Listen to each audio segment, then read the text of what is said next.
make sure you're muted.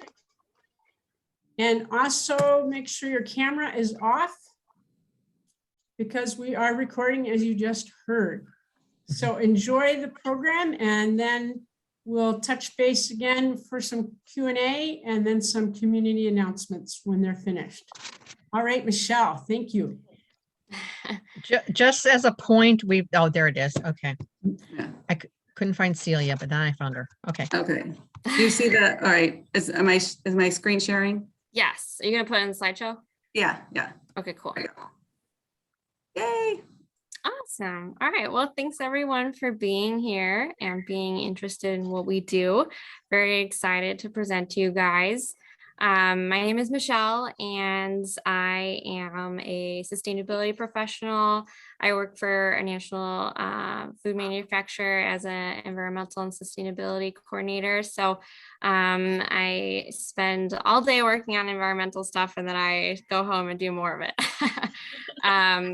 So I have been part of the Defenders for a few years now and am a co-chair for the Waste Reduction Action Team. I also volunteer for another organization called Care About Climate. And as you can tell, I'm just an environmental junkie all around.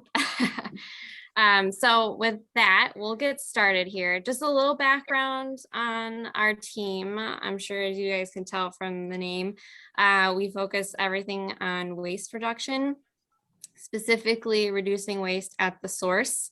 Our team in its infancy started to focus on plastic bags with the BYOB, and has since then expanded over the years to target, plastic straws and styrofoam and takeout containers and, just other types of plastic. And most recently, we've adopted food waste. So that's a really big part of what we do also. So today we just wanted to highlight some of these reusable alternatives to reduce single-use plastics, and we'll talk about why that's important. And we'll also talk about some of the other things that are very important when you're reducing your waste. So we'll get started here. Cecilia, if you want to move to the next slide. So you might be wondering why we're talking about this and why it's important. And a big part of this is plastic pollution. And I'm sure maybe most of you have already heard about this. Maybe some of you aren't as familiar, but I'll just do like a high level overview of what plastic pollution is. If you want to move to the next slide, please. So plastic pollution is becoming a very large problem, and it's on a global scale, it's a national scale, it's even locally in our backyards. It is everyone's problem. And our obsession, if you'll call it, with plastic has grown exponentially. We went from using, all reusable things to suddenly using plastic single-use packaging and items that you might only use for like 10 seconds or 5 minutes. And all of this single-use packaging and items have generated millions upon millions of tons of waste annually. And unfortunately, they don't always end up where they should. So while we might think that they're going to a landfill, or we might think that they're being responsibly recycled, they might end up in the greater environment. You see stuff like plastic bags along the side of the roads, having things like water bottles or other cans and such that end up in water bodies, like our oceans, rivers, and lakes. And this has a greater impact than just a bad, aesthetic. It's an eyesore, but it also impacts wildlife and their natural habitats. And it also has become such a problem that some could even say it's a human health threat. And the problem isn't just a plastic bottle floating in the water. It's also the problem that it becomes microplastics. So if you want to move to the next slide, please. So microplastics are small pieces of plastic. When you have plastic that goes into the environment, the sunlight that it's exposed to breaks it down but it doesn't actually break down the entire material. It just makes it into smaller and smaller pieces that can be concentrated in different areas, especially like water bodies. And this is an even greater threat to habitats and wildlife because they're not always easily seen. They're a lot harder to remove. I'm sure some of you have seen the horrific poster child pictures of animals that have their stomach all full of plastic pieces and they starve themselves to death because they mistake it for their natural food sources, stuff like that. I know the Defenders has done a study recently with the University of Illinois Urbana-Champaign. And I think actually Cynthia said that John Scott was a previous speaker for you guys at Green Drinks. But in this study, they looked at the Nippersink and the Kewashki and found that there is a very high level of microplastics, very concentrated and even smaller pieces than they anticipated. So this just goes to show that's not just in the oceans or along coastal regions that it's affecting people or wildlife, but it's even affecting us in the Midwest. If you want to move next slide. So with that, what can we do about it? Well, we can stop waste at the source and we should do it together. Just like in this picture here, if one person does it and another person does it, it makes a greater impact altogether. So next slide. So we have put together some easy ways that you can reduce the amount of single-use plastic. And some of these are, you know, for your kitchen or everyday items, or even like your self-care hygiene items also. And so like on this slide, you can see that you can make 3 easy changes with your to-go items, such as having travel silverware with you to avoid using plastic forks and spoons and knives, using the mesh produce bags to avoid the plastic film, and the collapsible food containers, which I think is such a smart idea. One of our team members actually brought this up, and she uses these collapsible food containers and she brings them with her when she goes out to eat. So that way she doesn't have to rely on restaurants to have recyclable takeout containers other than styrofoam. Next slide. So just 2 quick items for your self-care routine. Ones that I find have been a really great impact on my personal life is using toothpaste tablets and shampoo bars or even lotion bars. And this cuts back on the plastic toothpaste tubes that I think that there's a lot of misconception whether it's recyclable or if it's not recyclable. And it reduces that waste entirely because those jars are glass and they come in a cardboard box. So everything is 100% recyclable and they're really easy to travel with also. Same thing with the shampoo bars, no plastic containers. You don't have to worry about if the cap should be attached or not for those plastic shampoo bars when you recycle them. This just eliminates that waste altogether. And on the next slide, Ashley will talk to you about some of the other ways you can reduce your waste. Hi, I'm Ashley. I have been on the waste reduction committee for, I think, 2 years now. Time flies. So one of the ones that I wanted to talk about today was Tetra Pak specifically. I know that dairy alternative milks are very popular right now, and they're commonly packaged in Tetra Pak, which is multiple materials pressed together, which makes it extremely difficult to recycle. You'll see on the next slide that it's a mixture of like cardboard or paperboard and different kinds of plastics. So very difficult to recycle. So the best way to avoid the packaging that we don't like is to make it ourselves. So on the next slide, it's just an easy way to make oat milk. It's also it's just as easy to make almond milk, macadamia milk, other nut milks. It's pretty much the same basic recipe. I won't read you the recipe. You can share it if you'd like. It's super easy. It's a nice way to cut down waste, and you don't have to worry about all those weird additives that come in store-bought stuff. And then in addition to the oat milk, vegetable stock and other stocks also come in Tetra Pak. That's on the next slide. Thank you. This is even easier. All you do for this is save vegetable ends when you're cooking up your veggies, like tops of peppers and carrot ends and stuff like that. And you can freeze it for as long as you want, and then throw it all in a pot and basically make soup. And then again, this is another way to avoid additives that you don't like, and you're avoiding the Tetra Pak, which is a mystery if you can recycle it or not. Next.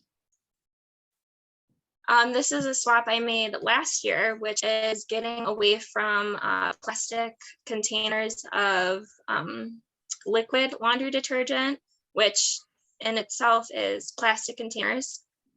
But then they're so heavy that you have to factor in the emissions for transporting it all across the states or wherever it comes from. The chemicals in it are unknown. They don't have to report to the FDA what chemicals they're using. So that's another factor in. This specific brand is the one that I use at Cheats. They're all natural, they're veteran owned, they're US made. That checks all the boxes.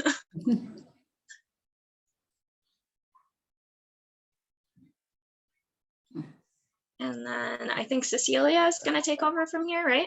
No, I think Zach's going to go. Oh, next. Zach, I'm sorry. We're going to switch over to our other focus, which is food waste. Right, so you can reduce other forms of waste besides just plastic, which is one of the things that our team really focuses on. All right, all right. Hi, everybody. It's me, Zach, again. You can go to the next slide. I just joined the Waste Reduction Committee from the Environmental Defenders, and been really excited to join this group. And we've been working really hard on a lot of different things, and it's really awesome to work with more great people with common passions. So, but yeah, it's been really nice to hang out with more people that share my passions for reducing waste. So we do want to talk about food waste a little bit. Obviously, that's one of my passions, and something that we deal with on a day-to-day basis as individuals and as a restaurant. It's something that, we especially focus on in a restaurant because food waste, amounts to dollars for us. And it's much more apparent, but even in your home, it can make a big difference. So when we talk about some of the problems with food waste, a lot of times we don't recognize how much of a problem it is. So it's not only the transportation of food that goes into it, the amount of water for washing, the amount of CO2 and methane emissions that go into growing food and raising beef and other livestock, but it's also the food going into the waste stream that contributes a whole bunch of other factors into and greater waste contributions. So there's some statistics here that can highlight some of the amounts to kind of put it in perspective. So a lot of what we waste accounts for 34% of all methane emissions. Landfills are the second largest human source of methane emissions, accounting for 23% of all methane sources. So the fact that we're putting food into these landfills causes a lot of methane emissions, so that we can reduce that by not only composting, which we're also going to talk about, but when we talk about eliminating things at the source, like not using plastics, it's the same thing with food, is not buying more food than you need. And so much food waste goes into the garbage, not only at the grocery store with the products that they're having to throw away because they don't look pretty enough to go on their shelves, but the amount that goes into the garbage at our homes, whether it be from the plate or just from food spoiling. So we're going to talk about a lot of that. And methane emissions are 20 times more damaging to the environment than CO2. So we know that cows and their burps emit a lot of methane. So reducing the amount of meat consumption and the meat demand will hopefully reduce the amount of meat production in this country. Interesting statistic we also found was that people generate 4.6 pounds of trash per day, and only 8.5% of that is actually composted. So I know we took a poll at our last meeting and we talked a little bit about how many people were composting, and just about everybody raised their hand. So I feel a little bit of this is preaching to the choir, but I also feel like, it's people like us that are going to make it contagious and show other people how easy it is to make a difference. So, continuing to compost, but also focusing on eliminating the waste even before it gets to the composting. And then treating food waste on site that has been diverted from landfills avoids the increased production of methane and leachate potential pollutant runoff into local water sources.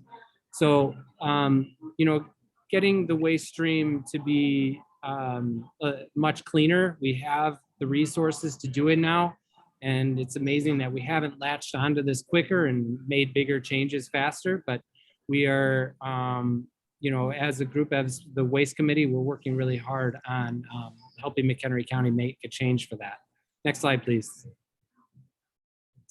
So how you can reduce food waste. A lot of these things, when I was thinking about this, are things that we do already in the restaurant. And, a lot of these things I was saying, we do a lot for the reason of just, cost control, but also for health and other reasons, just besides eliminating waste. So when we focus on these types of things, there's a whole basket of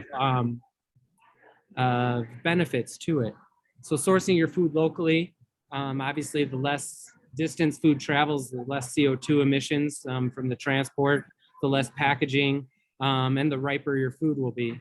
So you have better quality, better nutrients coming from your food, and you have less environmental impact. And buy what you need or will consume in a short period of time. Really focusing on produce for this. So making sure that it's kind of goes a little further on the list and making a shopping list and stick to it. So and that's not only a good thing to do for your budget, and not shopping around, but going into the grocery store with a plan, knowing what you're going to eat in that period of time and shopping for that. And as you make more and more grocery lists, you definitely can focus on reducing the waste. We all have good intentions, I think, when we go to the grocery store a lot of times, and we buy a lot of produce and vegetables, and they end up being the last things we eat. So I'm going to talk a little bit about that at the bottom of this slide. So using everything you bought before you go shopping again. I put here mystery baskets. It's the same thing that we deal with in the restaurant. A lot of times what we do in, we have a lot of things at the end of, we run some specials, because we want to have some fun. But at the end of the week, we also have to, use the leftovers or use what's left, and we have to figure out creative ways of using that. So, I always like to think of it as a challenge, in a mystery basket. I do it at home. I have 3 kids, and we have to, figure out there what we're going to do with some of this leftover produce. If I have a piece of cauliflower and a sweet potato left and some beans, like how are we going to use those things in a dish that, instead of going shopping again, we're using those things to make a meal. Storing food properly to extend shelf life. There's a lot of pointers here, but I think there's a lot of confusion as to how things can be stored. And a lot of, even when you look it up, there's a lot of things that aren't always correct. But some foods emit ethylene, so you'll have your avocados and bananas. even tomatoes. So those things will release ethylene and they'll make other food rot faster. So you have to be careful when you place those things next to each other on the counter. There's some things that you never want to put in the fridge, so you'd want to store them on the counter so they last longer. Things like onions and potatoes. I feel that a lot of people, well, we were talking earlier too about storing herbs. Herbs, don't generally have a huge shelf life. I've heard some people talking about putting herbs into water or storing them wrapped in wet cloth in a container. I usually find that the wet cloth in a container keeps them fresher longer. Some other options is for extending the life of your food is preserving it. So finding easy ways of pickling. Pickling's super easy and it's fun. There's a huge craze now with fermentation. That's another method of preservation. There's a lot of kits that you can get for that. So taking some of your veggie scraps or things that you're not going to use within a reasonable amount of time, and either storing them in vinegar or a salt water solution, letting them ferment, makes them last longer, makes for a fun experiment, and makes for delicious items that you can use as condiments or eat by themselves.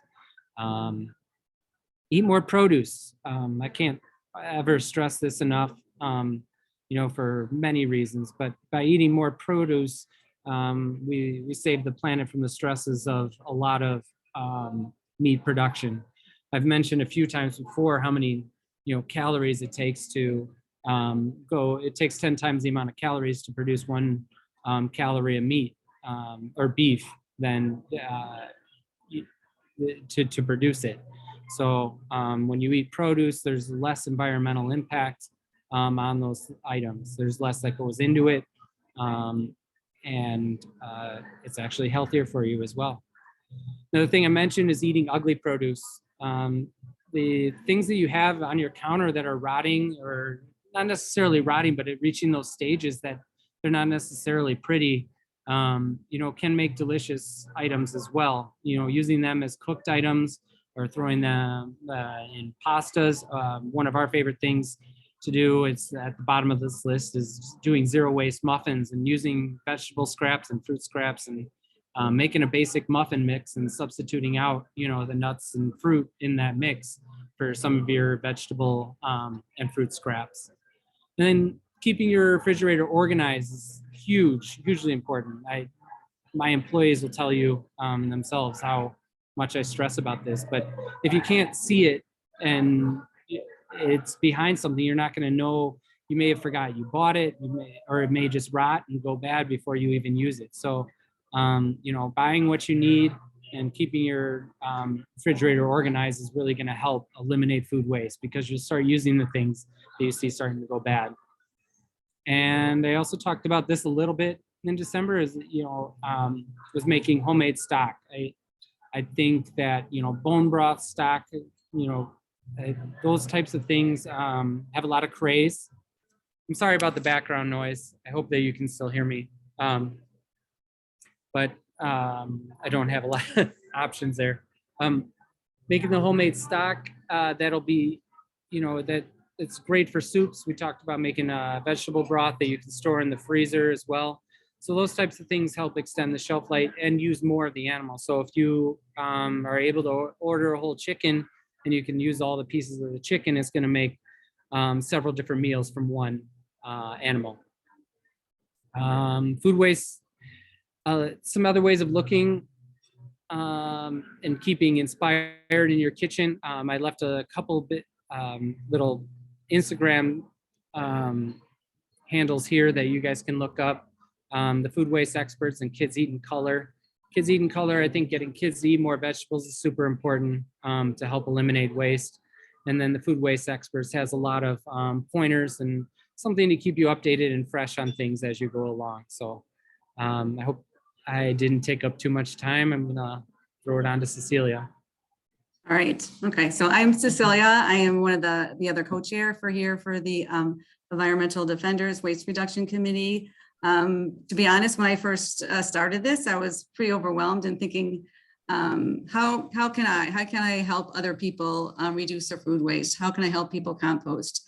And what I learned was when I just learned I learned so many people from so many different avenues. I go to the Illinois Food Scrap Coalition, many great conversations with them, the Wasted Food Alliance, hearing great speakers from the USDA talk about food waste that's going on nationally. And then Julie Schliff, the head of the EPA for Region 5, speaking to her and talking about how what we're all doing for food waste. So it's possible. You know, I'm a nurse. I have no experience in food and environment, but it's just taking that time, asking those questions, and just making time to do these. So what I was going to focus on today is an organization called ReFed, and this is going to really go over a lot of what's going on nationally, statewide as well. With food waste. I'm going to just go to this website and kind of go through the slides. ReFed is a national organization that's a non-for-profit, and they're working with the USDA, working with the EPA to reduce food waste, and also with a lot of local national companies. As you see here, are the roadmap to 2030. So the US has made a goal to reduce our food waste by 50%. Which is fantastic. We see in Europe, they are doing the same, but they're doing 2025. So this is not just in the United States, but all over the world is looking at to reduce our food waste, which is awesome. And so here, these are the list of companies that who supported ReFed. I was so glad to see large food companies like General Mills, even Walmart. I'll talk about them later on. They've done some great work, pilot studies, which I was like so surprised that Walmart was really into reducing food waste. So, all right. Alrighty. So like Zach kind of went over, in the United States, about 35% of our food that is sold is unsold goes right in the trash. And if you look down here, like he said, 24% of that goes straight to our landfills. That's also called wasting 14% of our fresh water and a lot of our crops. So this is something that we can see that is that doesn't need to be in there. This is something that does not need to be in our landfills. I know, like we talked about before, most people on this call do compost, but your neighbor probably doesn't. And what are you doing to get your neighbor to compost? When I look at this, I see all that food going to our landfills. Where does our food go? Our food goes to Rockford. I mean, we're lucky there's no landfill here in McHenry County. But maybe one day we'll need one because we're putting all the food waste in there. And maybe your neighbor is more worried about their property values. Well, maybe they're worried if there was a landfill close by, their property values would go down. Maybe this might be a good incentive for them to compost. So I feel like you just taking people where they are and bringing these ideas to them and showing them that this is not just, a national, this is not just a restaurant problem, it's everyone's problem. This is something we all can do. And one thing, the USDA is also concerned about food security. Honestly, here in McHenry County, I feel like I haven't seen problems with the supply chain with food, but I've been up in the Northwoods in Wisconsin and I've seen it. You're at a restaurant and there was like a few things on the menu, like this is it, don't you dare ask for anything else.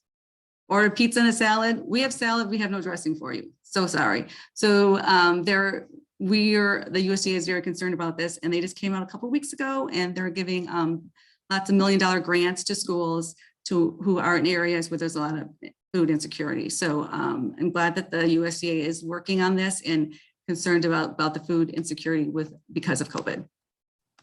All right, so sorry, let me go up a tiny bit. All right, so where does the food waste occur?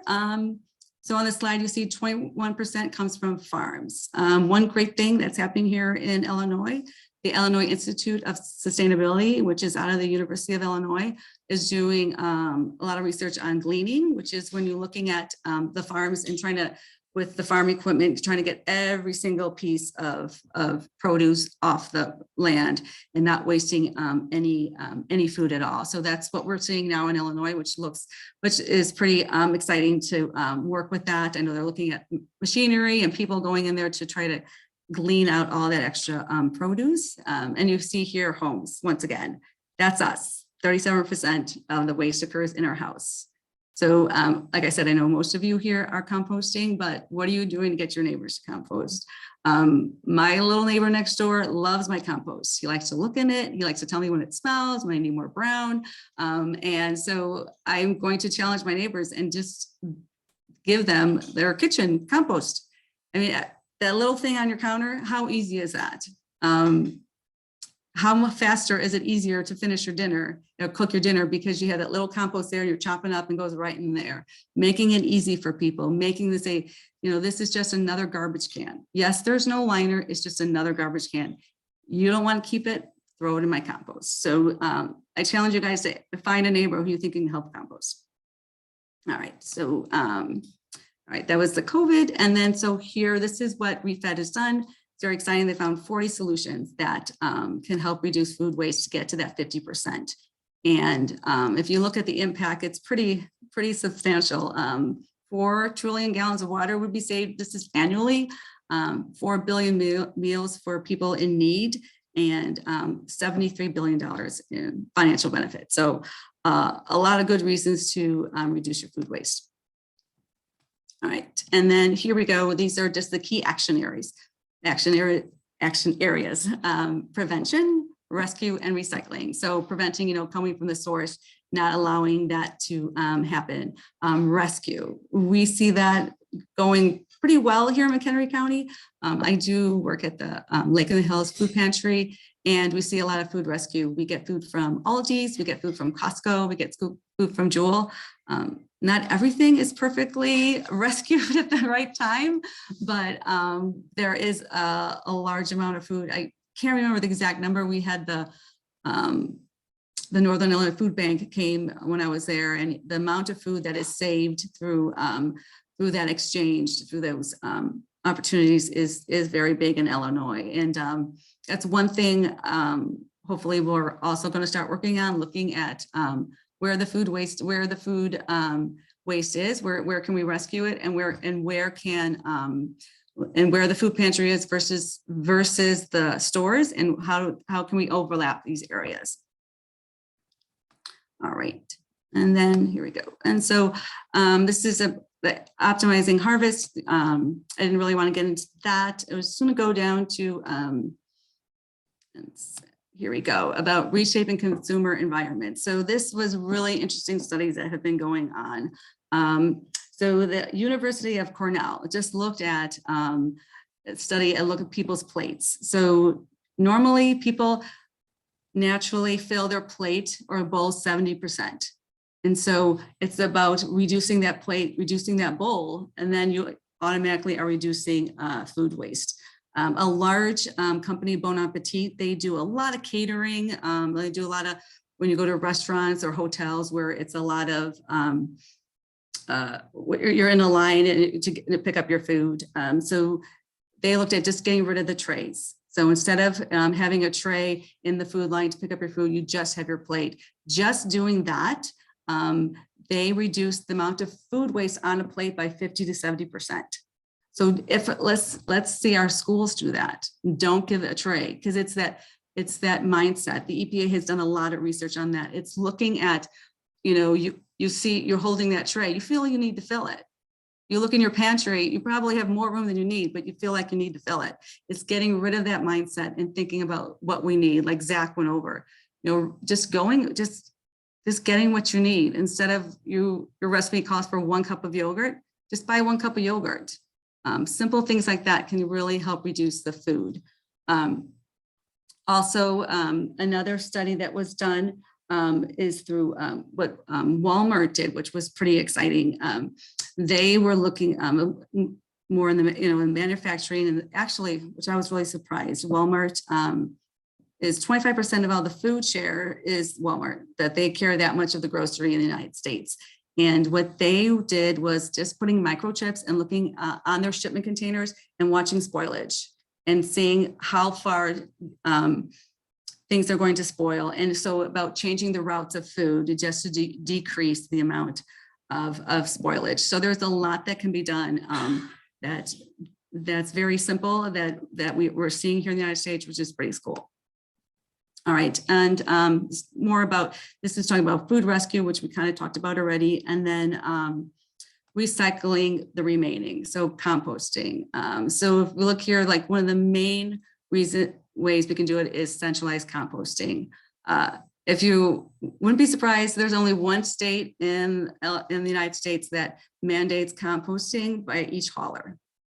It's obviously California, and also one city in the United States also, which is Austin, Texas. So there's only two places where their haulers are mandated to have curbside composting. Why can't we have that here in Illinois? That's something that at our sustainability summit, we're having some of their state legislators come. We'll bring that to our attention. Let's talk about getting this to be a state law. We are one of maybe only 10 states that actually mandates having the yard waste. Let's up the ante. Let's do composting as well. This is why we need all you guys' support for this, so we can get these things done. I mean, it's any hauler can compost. And then also one thing also that, but we don't see it here in McHenry County, is the anaerobic digestion. You can see that it's also a huge benefit.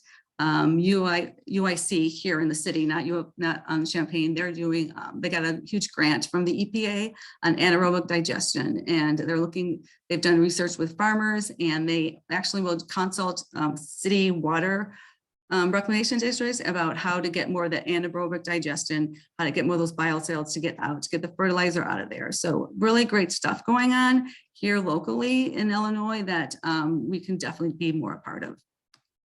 So these are the top 10 solutions, and this for the refit. So the best way for financial benefit for anyone, restaurant, is of course, again, portion size, what we can do at a restaurant, what we can do at home, about using smaller plates, about not feeling we have to fill everything up. And also, the reduction of meal kits, what actually needs to be in a meal kit, how much is the kid actually eating? And if you look at waste diversion, the main reason to do that, again, centralized composting. So having more composting, not just for the homes, but for businesses, and making it mandatory, getting these laws passed. And then also, again, for admission, to decrease the most emission, it's portion size. So these are, I thought it was pretty, to me, I was pretty surprised that just to make that if all of us just cut our portions, we can really reduce our emissions. It's not hard. It's just changing our mindsets and getting local legislation passed. It can very easily have our local leaders make these policies and asking for that. And yeah, and then I already talked about what retailers were doing. And then again, for food service, just making more a la carte choices. I mean, like I said, if our schools just getting rid of a tray, very simple, can reduce our food waste very easily. So all this stuff to me is pretty exciting. There's a lot of great resources out there that can help us.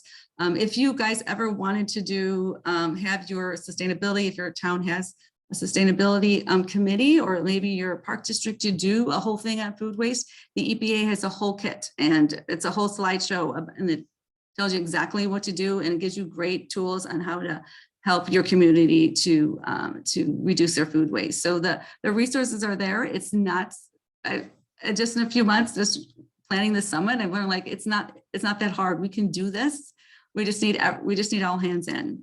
And and one way we're doing that is through the Sustainability Summit. And so I know Michelle is going to talk about that more, right?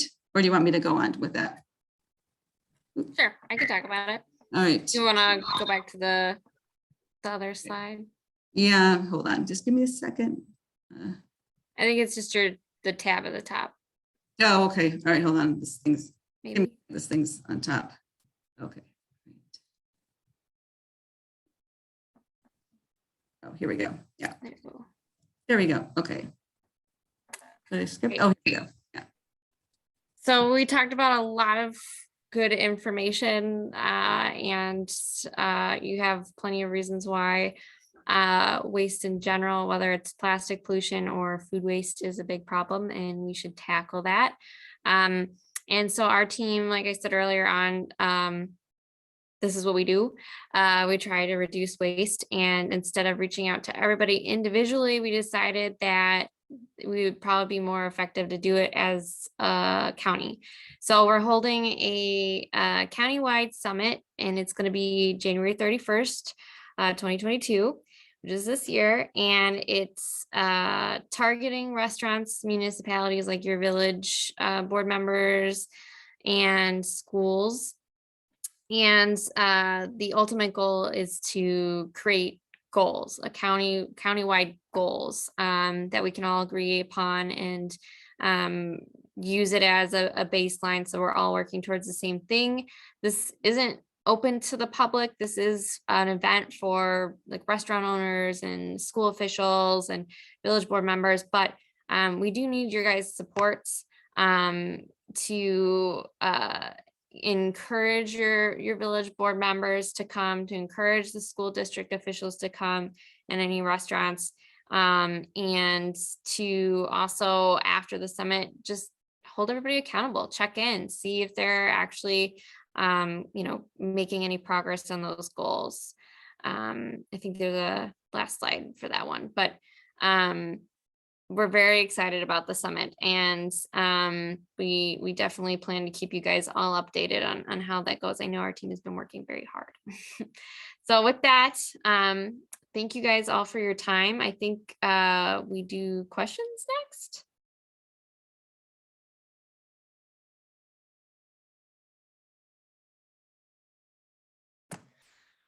Yes, let's take some questions then. So if you can pop your hand up there on the screen, if you, and We unmute do- yourself. We do have some questions in the chat. Oh, do you? Okay, I haven't looked at that yet. Yep. So while we're waiting for hands to go up, there are some questions in the chat. The first one was, where do you get shampoo bars? A couple people responded to that and said some of the health food stores, Silver Prairie Soap Company, and the farmers market, and a lot of the grocery stores are now carrying soap bars. I mean, shampoo bars, and a lot of other waste reduced items. We know that Target is one that's got a whole section. And then someone else asked about laundry detergent sheets that people have tried. I responded that Drops is out of Evergreen Park, but it's not, it's Elk Grove Village. But those are the little pods that are in plant-based materials and can be used in cold water and are shipped by US mail from just down the street. And then there was a question about garbage disposals, and if Ashley, if you wanted to expand on that a little bit more. I think it was Ashley that responded to that. What was the question? On the about garbage disposals, why that's Oh, not that an, was Michelle. That was Michelle. oh, that was Michelle, sorry, Michelle can answer that. You're fine. Mhm. Yeah, no, I would say no. I do have a little knowledge on that. And from my understanding, anything that goes down the drain that's handled from your wastewater facilities, and they filter all the extra solid waste out, and any additional sludge or solid waste ends up going to landfill, or even incinerators, but we don't really have those in the United States. So it usually goes to landfill. So I still wouldn't count that as a environmentally friendly alternative to just throwing it in the garbage, because it's going to go there one way or another. And Yeah, same thing, that's- same thing if you have septic, it's going to end up in your septic tank and it will become sludge in your septic and have to be removed. So you're better off putting it in the compost pile. Let's see, there were some questions. Let's see. Oh, in the college, if you didn't see in the chat, the college that did away with trays was Messiah College in Pennsylvania. And how do you, it says, do we know if the superintendent of District 47 is going? Do you guys have a list of who is attending the summit, who is registered? So people can know who to push and who not to push? Do you happen to know the name of the superintendent for D47? That's Nancy Sheetzel. Nancy, you want to answer? Nancy? No, I'm I'm look- sorry, I don't know. I was District 26, but I don't have that knowledge about 47, sorry. Oh, okay. It was someone else with initials NS. Dr. Hines, Nikki Strahl was Oh, the one okay. who asked the question. Okay, so it's Dr. Hines. At least I think that's how you pronounce her name. I might be a little wrong. Sorry. If not, if she's not coming, I can reach out to her. Mhm. Is it HEINZ? Without going in my phone farther, yes. Mhm. I do not have her RSVP. Okay, I will reach out to her. Thanks. Thanks. Anybody who is interested in reaching out to their board or the presidents of their municipality or even their district, we have all of the contact information, almost all of it, I'd like to say, and we even have a draft if you're interested. I don't know the best way. I guess you could send us an email to our waste reduction email and we can send you the information that way. If anyone's interested, I can put it in the chat. Email address. Yeah, Nancy Sheetzel had asked, I think, or Nikki. No, this was Nancy. Could you please share the invitation for the Sustainability Summit in the chat so that we can invite our municipal employees, favorite restaurants, etc. And then Zak did it.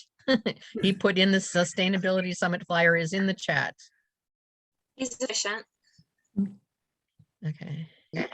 I can put the registration link if that'll help. I just don't want a bunch of people to, Yeah, it's not open Register. to the, Yeah. make it clear, it's not open to the public. right, it's not open to the So- public. Okay, and then there was some Scott has a information. question. There was some information from Lloyd. Oh, Scott Kuykendall has his hands up. So while I'm doing that, let me get Scott to ask his question. Go ahead, Scott. This is Scott Kuykendall, Water Resources Specialist for McHenry County. And there's just a lot of more discussion about waste disposals. And generally, they're frowned upon. And I don't know that there's an absolute answer. One of the big issues is that if you are flushing, if everybody in a municipality is flushing all their food waste to the wastewater treatment plants, then you're overwhelming the treatment plants. That's really not what they're designed for, all that excess nutrients going in there. Nancy Sheetzel correctly responded also that most in this area, most of our sludge actually is land applied. So it goes onto agricultural fields. There are pros and cons to that as well. That's actually one of the ways microplastics then get back into the environment is through the sludge. As a water resource guy, the main thing I've always been aware of is that waste disposals use so much water that it's very wasteful in that regard as well as energy. And so, if you've got the option for composting, 100% go for composting over garbage disposal. If you're in an apartment and that's the only option you have, maybe that offsets the negatives. But generally speaking, waste disposals are frowned upon for the reasons that I brought up. That's it. Thank you. Okay. I'm going through the messages still. One thing I just wanted, Go ahead, Cecilia. but when people were asking for village boards, we have Huntley coming, Crystal Lake, and Lake in the Hills. So those are the only ones that have signed up already. So if you live in Algonquin, Cary, Harvard, any of those other towns, I really encourage you to go. Most of their board meetings are next week. Probably Zoom just like this, but if you can reach out to them, email them, or go to the board meeting, encourage them. I did go in front of the county board and ask them to come. We still haven't gotten anyone from the county board. I'd love to have them be involved as well. So if you can reach out to them, that'd be great. Great.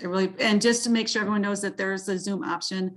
A lot of the restaurants, there's a few who are very, very interested, but they're worried about having staff. Just make sure that if you do talk to anyone, that there is a Zoom option. Thanks. And someone asked if there were any waste hauler companies coming to the summit. They were invited. None of them have RSVP, but they have all been invited. Yeah.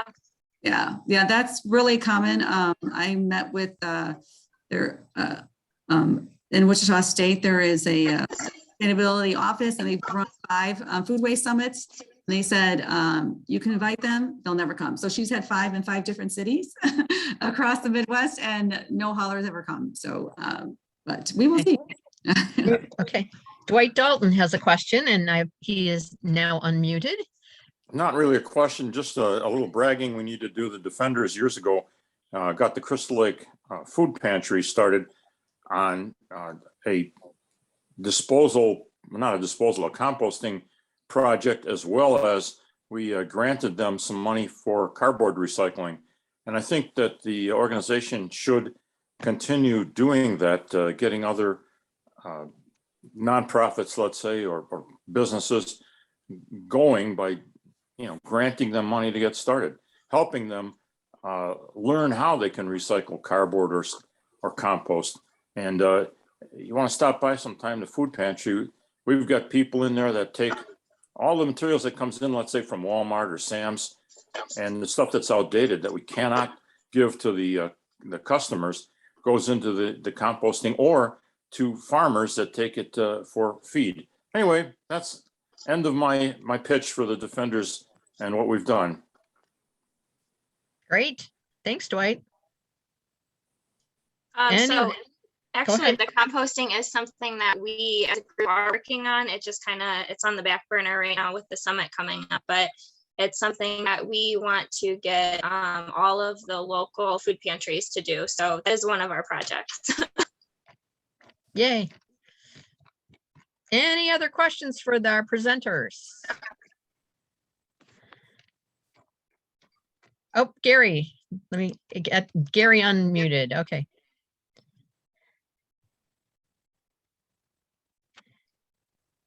There you Okay, are. it's not a question, it's a comment about how things have not been successful in other places, like with getting haulers in. I want to remind everybody that McHenry County has been a leader in so many things relative to environmental protection. So I have faith that if anybody can get them there, y'all can. Thanks, Gary. Thanks. Okay. Any other questions? Okay, Leslie. Yeah, well, first of all, thank you very much, Zach, Ashley, Michelle, Cecilia, for a really terrific presentation. I'm sorry you can't hear all our applause. Please know it's genuine. And all the work that you've been doing. Defenders has been a leader in the county for years and continues to do such good work. So thank you for all that. Then hopefully some challenges for us as well to continue to think about what we really need versus what we want. Getting our neighbor to compost, that's a really good one too, along with all the other input you all have had. So thank you very much. We have probably some community announcements. So if you have something to share with the group that's appropriate to the environmental basis that we are, stick your little hand up there and we'll try and catch up to you. Yep. Okay, Marty unmuted herself already. And then Pat. Go ahead, Marty. Happy New Year, everybody. This is Marty Gorman, and I'm speaking on behalf of the Food Shed Co-op, which we will have hopefully coming around in 2022 this year on Northwest Highway in Woodstock. We had a very, very nice holiday gift box campaign, and thank you so much for everybody that participated. Hope you're enjoying all the goodies that were in there. And news that's coming up, we have a general manager, and we also have an architecture firm. So please keep up on your email and you'll find out exactly what's happening with the food shed. Thank you. Okay, next is Pat. Yes, just from last month, I wanted to do sort of an update for people that weren't able to attend in person.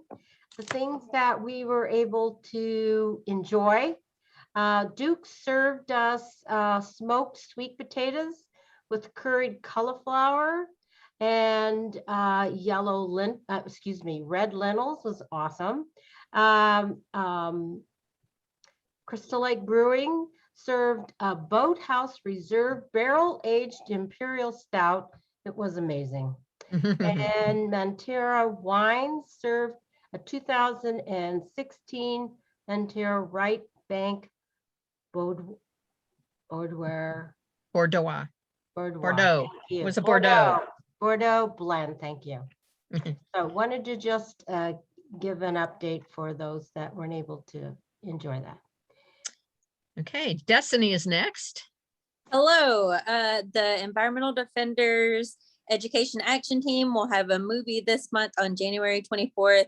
So far, it will be in person, just in case it needs to change, but it is Kiss the Ground, a movie narrated by Woody Harrelson about climate change and the solution that the soil might have for that. So yeah, hope to see you guys there. It is doors open at 6:30, movie starts at 7.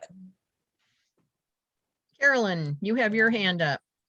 Okay, and yeah, I would second that. I've seen that movie. It's a great movie. So that's, everyone needs to see that one.